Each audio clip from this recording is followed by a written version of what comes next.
Hey everyone, welcome back to Corporate Decoder, the place where we try to make sense of the financial roller coaster known as corporate America. And believe me, Arbutus Biopharma is on a bit of a wild ride.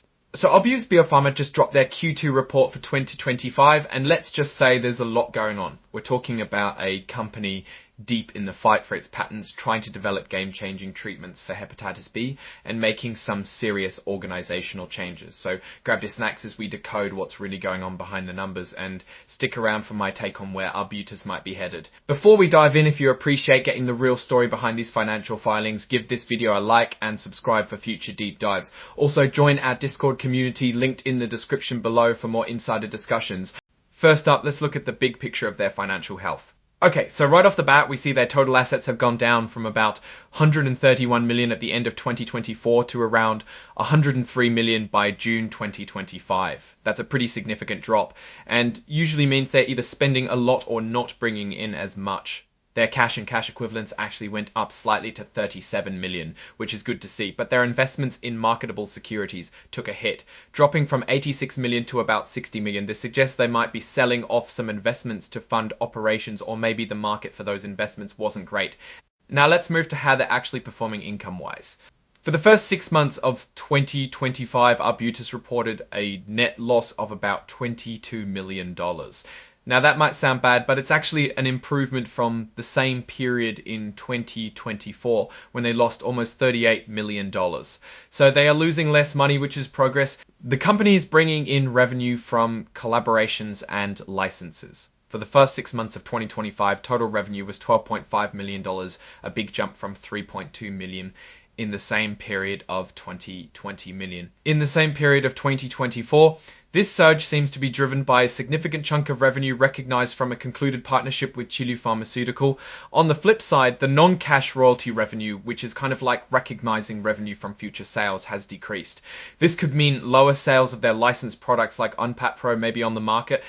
Research and development expenses for the first 6 months of 2025 were around $14.5 million. This is a big drop from $39 million in the same period of 2024. The company mentions they stopped discovery efforts and reduced their workforce. This explains the lower R&D spend, which is a strategic decision, but it also means they're cutting back on exploring new possibilities. And speaking of cuts, they had a massive $12.5 million in restructuring costs for the first 6 months of 2025. This is directly linked to a major layoff of 57% of their workforce and exiting their headquarters. This is a pretty drastic measure and shows they are trying hard to cut costs and streamline operations. Overall, total operating expenses for the first 6 months of 2025 were about $36.7 million, down from $44.2 million in the previous year. So while they are losing less money overall, a big chunk of the savings came from cutting jobs and research. Let's look at the cash situation closely. For the first 6 months of 2025, Arbutus used about $29 million in cash from operations.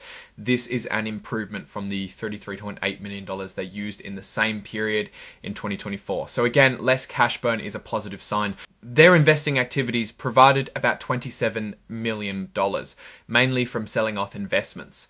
This is up from $21.5 million in the prior year. It looks like they're becoming more and more reliant on selling assets to keep the lights on. And on the financing side, they brought in about $3.2 million in the first 6 months of 2025, mostly from stock options being exercised. This is a huge drop from the $48.8 million they got in the same period of 2024, which was largely due to selling shares on the open market. This indicates they're not raising as much capital from selling new shares right now. Scroll summary fies, a financial picture shows a company that's cutting costs significantly, especially in R&D and headcount, which helped reduce their losses and cash burn. However, it also shows a reduced ability to raise new capital and a reliance on selling investments. It's a strategy of survival, that's for sure. Now, Arbutus isn't just shuffling numbers, they're fighting major legal battles. They're locked in a patent dispute with Moderna, and also Pfizer and BioNTech over their lipid nanoparticle, or LNP delivery technology, which is crucial for mRNA vaccines. In the US, their lawsuit against Moderna for using their LNP tech in COVID-19 vaccines is moving forward.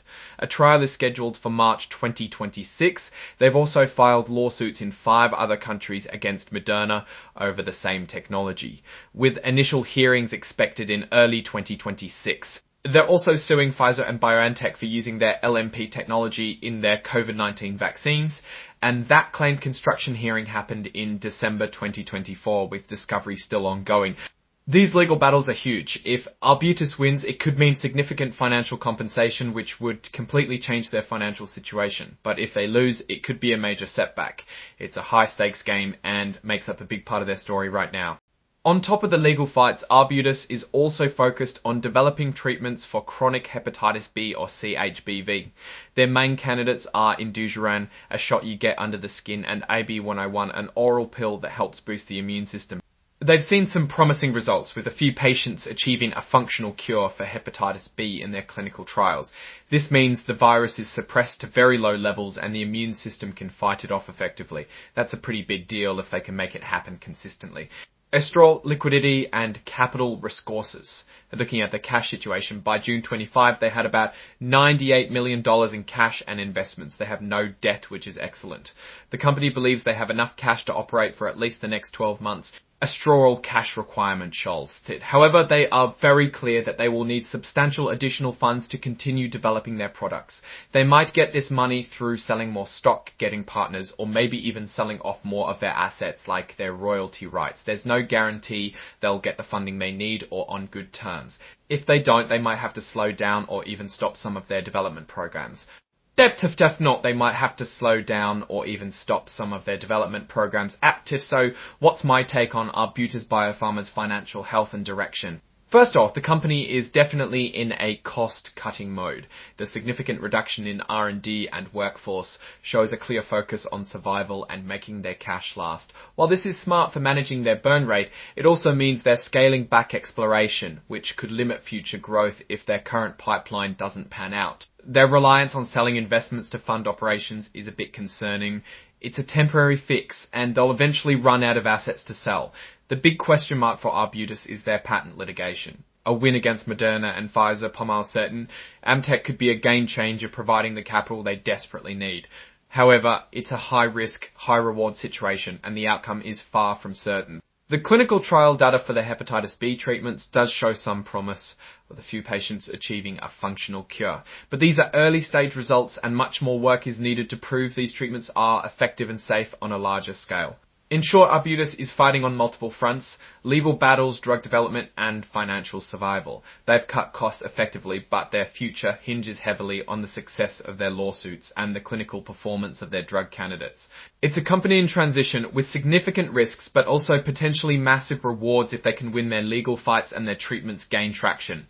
Alright, that's our deep dive into Arbutus Biopharma's latest financial report. What are your thoughts on their strategy and the risks they're facing?